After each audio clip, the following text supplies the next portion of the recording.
everybody, welcome back.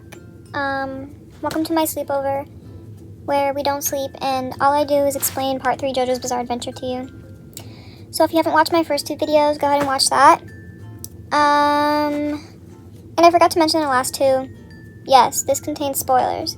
This is the whole thing of what happens. I'm not leaving anything out. Well, I'm leaving a lot out, but I'm only including the stuff that's important. So where I left off in part 2, Joseph Joestar survives, right? He is like an old man now. We're in the year is 1988. And part 3 opens with Joseph Joestar. He's like 60-something years old now. Like 66, 60-something, because, it's 1988. The scene opens, he's at the airport, he's in Japan. Apparently he's racist now, he doesn't like Japanese people. Because his daughter Holly, he has a daughter Holly, she married a Japanese man and moved to Japan. Then, we learned that Joseph is in Japan because Holly called him there, because Holly's son is being a little naughty and she needs his help. So, we go to a prison cell. Holly and Joseph, they're at this prison. Guess who's there? Jotaro Kujo, which is Holly's 17-year-old son. 17-year-old son. And we're like, why is this little boy, sorry, not little, but why is this boy in a prison cell? And we learn it's because Jotaro is like, I'm not going to leave this prison cell until, I don't know, he's just being a little brat. He's like, I'm not going to leave this prison cell or you can fucking kill me, because he's possessed by a spirit. And so we're like, what does this mean? What do you mean you're possessed by a spirit? He pulls out a gun and he shoots himself in the face, but then he doesn't actually die. A magical man with no clothes on comes up behind him and he stops the bullet from killing Jotaro. And nobody else in the room can see this purple man except Joseph and Holly. And the two prison guards are so confused. They're so scared right now. They're like, what's going on? What's going on? And this is where we introduce stands. Now, stands, I will explain to you. Instead of Hamon, in part 3 onwards, we use stands as a power system. So basically, a stand is a manifestation of your soul. It's very unique to each user. A stand grants you an ability, and it has a special name that is unique to the user. So Jotaro's stand specializes in precision and speed and strength. So basically just an add-on himself, but he's like super strong. So this is where we learn Jotaro's stand, and this is also where we learn Joseph gains a stand ability, which are like these purple vines, kind of useless, kind of boring. And I must say, Joseph has regressed from part 2. He was way better in part 2. But I forgive him. I still like him. He's just kind of weak old man now. I'm not complaining, but I kind of am. Anyways. So, Joseph brings a friend with him named Avdol. And Avdol is this man from Egypt. And this is where he reveals his stand. Magician's Red. By the way, everybody's stand in this part are named after tarot cards. So I'll tell you what everybody else's stand name is later because it hasn't been introduced yet. But Avdol's is Magician's Red. So it's like this half-naked, we're noticing a pattern here. Half-naked man, half of him is like a bird. But anyways, his ability is fire. And so Avdol's like, if I can get you to step out of this prison cell, I've done my freaking job. So him and Jotaro fight a little bit. And Jotaro's literally about to kill this poor random man because Jotaro's a bitch. And he steps out of the prison cell so he can kill Avdol. And Avdol retreats his stand. He's like, okay, my job here is done. And Jotaro's like, fine, whatever. So then they all go to this cafe where Avdol is like, I have some very important news for you guys. Guess who's alive? Guess. It's Dio. Dio didn't die. Tricked you. Got you. So on the boat, when we thought that Jonathan and Dio both died, that was actually a lie. Dio steals Jonathan's body. He takes his head off, he steals his body. Since if you don't remember last time, Dio is only a decapitated head. So he decapitates Jojo and he steals his body. He's alive, he's back, and he's ready for action. So they're at the middle of this cafe. This is where we learn that Jotaro is a bitch, and he calls his mom bad words, and he's so mean, and he's 17, he's smoking in public spaces, he's a nuisance to society, he's an awful, naughty young man. Okay. So Joseph's ability, let me explain a little more, is called Hermit Purple, based off the Hermit card. And it's these purple vines that are kind of just like, he's kind of like Spider-Man if you think about it. But his other ability is that he can smash a camera and a photo comes out. It's like seeing the future. Not really, but it's like a photo of like what you need to see. So he smashes this camera and he's showing everybody, and it's a picture of Dio, and he's like doing some freaky little pose. Anyways, yeah, it's a picture of Dio, and so they're like, Dio's alive. Oh my god, Dio's alive. And the reason that Joseph knows who Dio is like he's just heard about, like his like Arena knows about Dio, like, so they're like, okay, we gotta kill this guy. This is where the story begins. They go back to their beautiful home, and they're like doing research and stuff, and in the corner of the photo they see a fly, and they're like, where is this fly from? So they're in their vast library, and Abdul, he opens the book, and he's like, whoa, this fly, this is a very specific fly. Guess where it's from? It's from Egypt. So they're like, okay, Dio's hiding out in Egypt, so now we have to kill him. We have to go to Egypt and we have to kill him.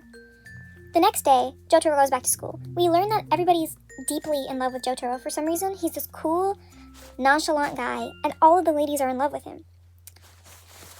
From the corner of the screen, we see a young man, and he's drawing a beautiful drawing of Jotaro. And we see he has a red paintbrush, and he slashes Jotaro's leg in the painting. And guess what happened? Jotaro falls down the stairs, and he almost breaks his leg, but his stand saves him. He grabs onto a tree, he saves him. And so this young man with beautiful red hair, he's huntily walking down the stairs in his little scarf thing. And Jotaro's like, what did you do that for? What's your damage? What's your issue? Anyways, Jotaro goes to the school nurse where he notices, something's wrong. Something's different here. The school nurse starts tweaking the fuck out, trying to kill him. She kills the 2 other students that were in the infirmary. So Jotaro's like, okay, we gotta kill this girl. We gotta kill everybody here. So a big fight ensues, and we find out that the nurse is being controlled by these green slithering things. So we're like, what is this? He turns around. This young man is sitting in the windowsill, and he's like, this is my ability. And so they fight each other hard. They fight each other. And he finds out that this young man, his name is Kakuin, Noriaki Kakuin, and his ability is Hierophant Green, based off the Hierophant card, which basically can shoot emeralds and can control people with his whatever's whatever. So they fight each other. And then once he incapacitates Kakuin, he notices, he's like, oh, he's got like a little thing on his head. He takes him back to his beautiful home in Japan. And he's like, I'm going to take this thing out. Because we find out Abdul is like, oh my god, I know what this is. This is a flesh bud implanted by Dio. So Dio's out here, he's like freaking jamming things in people's heads. Because Abdul gives us a little backstory. He was like, oh, back when I was in Egypt, I met this beautiful, beautiful man, and he starts glazing the hell out of Dio. He's like, I met this beautiful, alluring, sexy man named Dio, and he almost got me with his flesh bud thing. So he knows what this is. He's like, Jotaro, you can't take it out of him. You'll kill him. Anyways, Jotaro's like, yada, oi. And he takes it out of his head. He saves him. And Kakuin's like, thank you for saving me. Thank you. So now they're best friends. So the next day, Holly is just like in her freaking kitchen, and she passes out, and she's like near death or something. Abdul finds her in the kitchen. He's like, oh my god, Holly, what's happening? What's going on?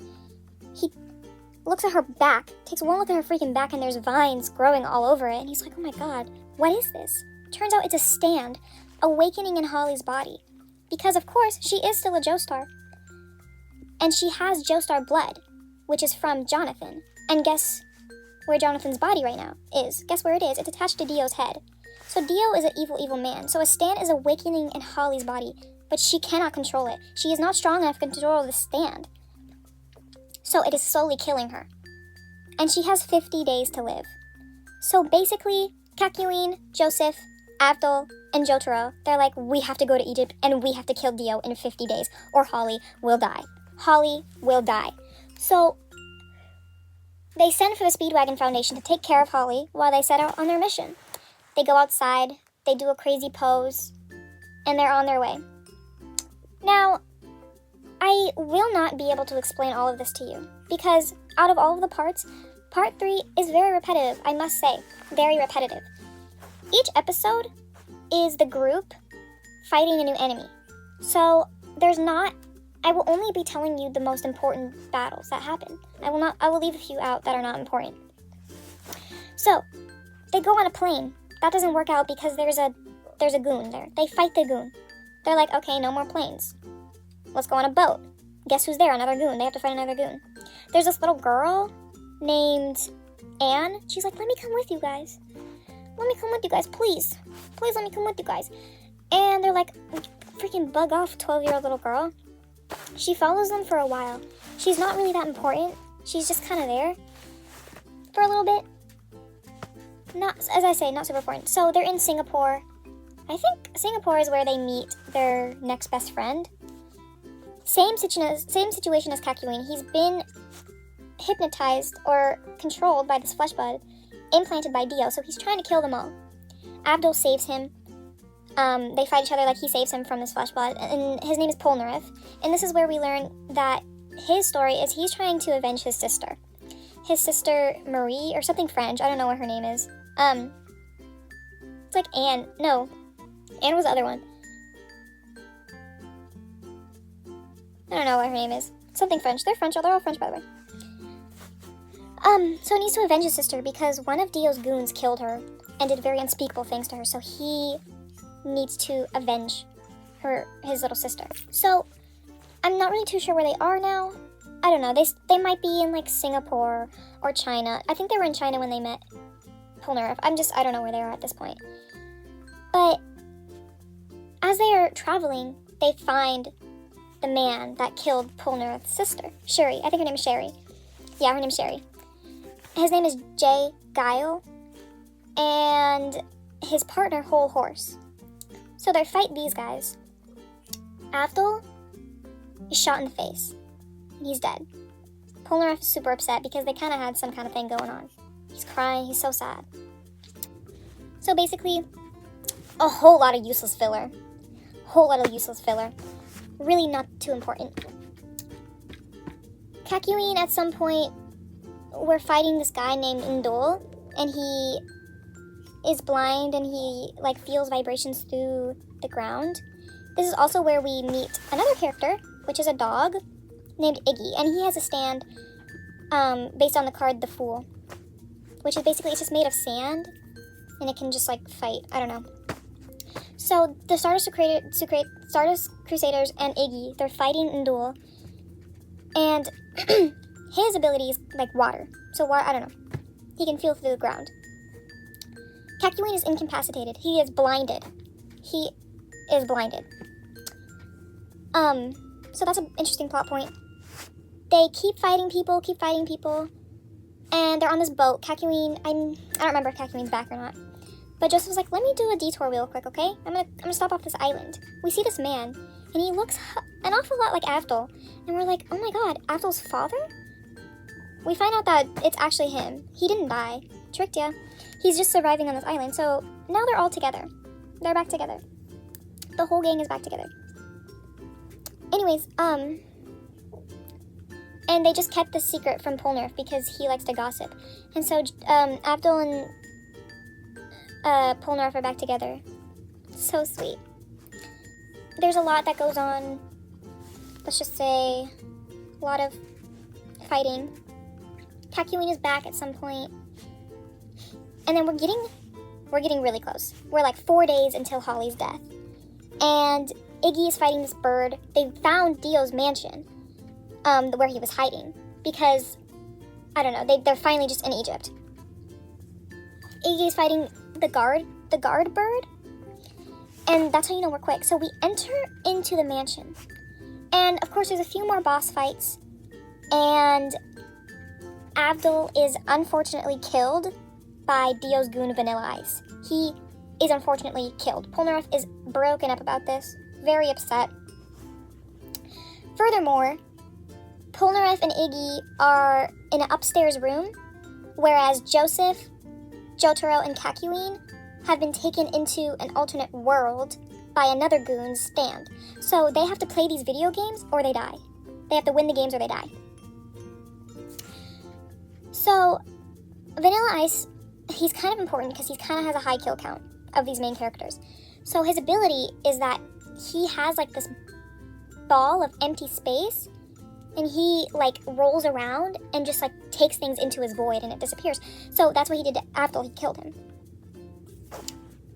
Polnareff and Iggy put up a good fight with Vanilla Ice, and we think that Polnareff's gonna die. Guess who dies? Iggy dies.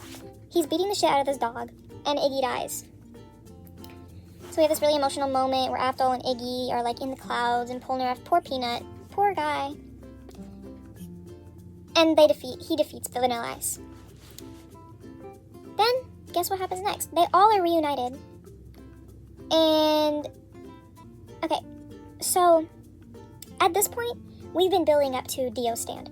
We don't know what Dio's stand is. So Polnareff finally comes like face to face with Dio, and this whole time we haven't seen his face. It's just been a shadow, very mysterious. He's walking up the stairs, and Dio's at the top of the stairs. And Polnareff is walking up the stairs, and then suddenly in a split second, he's at the bottom. He was like, what was that? He does it again. He's at the bottom of the stairs. So we're like, what is Dio's ability? What's going on? So they're all reunited after that, and Polnareff is like, something's going on. Something's happening with Dio's stand. So they go up to Dio's room, and they, like, there's his coffin, and so they try to take him out. They try to open the coffin, he's gone. And so we see Dio fucking running away into the Egyptian night. And so they're running after him. Dio is causing a ruckus. He's like in the back of this car, and he's forcing this guy to like run people over on the street. Like, he needs to go. He needs to go now. So now they're all fighting each other. We're at this point where Kakyoin and Dio are trying to fight each other. And he's using like his Emerald Splash, his abilities, and Dio kills him. Dio just shoots the fuck out of him. He crashes into a water tower. There's a big hole in his stomach. He dies. And it's like the saddest moment ever, actually. Because Kakyoin left for Egypt without telling his parents, and he's like about to die, and he's thinking, it's probably midnight in Japan. I wonder what my parents are doing. He just never told his parents. And then there's like this random flashback, and he's like, I have been so lonely, and I've never had friends until these guys. These have been my only friends for 50 days, and now I'm fucking dead. So anyways, Kakyoin is dead, and before he dies, he shoots his emeralds into the clock. And Joseph sees it, and he's like, what? Where were you aiming, buddy? Dio's over there. And then he figures it out. And he's like, oh my god, Dio's ability is to stop time. Because that's how he killed Kakyoin. He stopped time and he killed him when he was vulnerable. So now that they know Dio's ability, they're like, okay, let me strategize. Dio comes face to face with Joseph. Joseph's using his vines to freaking Spider-Man all over the place. Dio catches up to him. Dio drains his blood. So Joseph's laying on the ground, dead as fuck. Blood is gone. Jotaro's like, what the hell? What the hell are you doing? That's my grandpa. It's my grandfather. That was really bad. I'm so sorry. So now we've got this big fight with Jotaro and Dio. You're never gonna guess who wins. It's Jotaro. But not before Dio is like kind of cunting it out. Like he's like in this big fight, and then he's like, let me just put my green lipstick on. Let me just like wear the most inappropriate outfit ever and touch up my makeup real quick. But if you watch it in dub, Jotaro's voice actor shares the same voice actor as Cole Cassidy from Overwatch. And he puts a little sneak in there before he kills him. I'll just put the clip. West, the hero would say, it's high noon. Now get off. It's high noon. Anyways, they kill Dio. They make sure to burn his body in the sun so he doesn't come back. And they put Joseph into the van, the hospital van, and he survives. He doesn't die. And they give him a blood transplant. He's okay. Ah. And yeah, so together they actually destroyed Dale's body. Perfect. And so Jotaro, Joseph, and Polnareff are the only people who survive. At the end of the show, they part their ways in the airport, and that's the end. Stay tuned for part 4. Actually, let me tell you my thoughts. So, this is actually my least favorite part. I like the characters. I like Peanut. I like Abdul. I wish he didn't die. I like Joseph. I do not like him as much as part 2. But overall, I just, wish that it wasn't so long. I wish I had more structure. I just wish that they did a little more with that. Because it was just so tedious. It was, I do skip episodes. When I rewatch, I skip a lot of episodes in that part. Just because it was just not super important. It was the first time that they started, developing characters. Maybe not well, but it was sad to see Kakyoin die. Stuff like that. And I do love the introduction of stands. They had a lot of good, music references. I didn't include Oingo Boingo, but, guys, I don't know if you know, Oingo Boingo is my favorite band ever in the world. I was number, 400 listener in the world on Spotify Wrapped. I love Oingo Boingo. And just stuff like that. They had pretty good intros, really good outros. So overall, I'd rate it, a 7 out of 10. I didn't rate last part, Battle Tendency. I would also rate, 7 or 8 out of 10. Probably extra point for the intro, because it has the best intro in the world, part 2. But yeah, stay tuned for part 4, which is my favorite part, the best part. I'll let you know down below. Everything waiting for you. Started to be a bit hard. I loved you for 1,000 years. Love you for 1,000.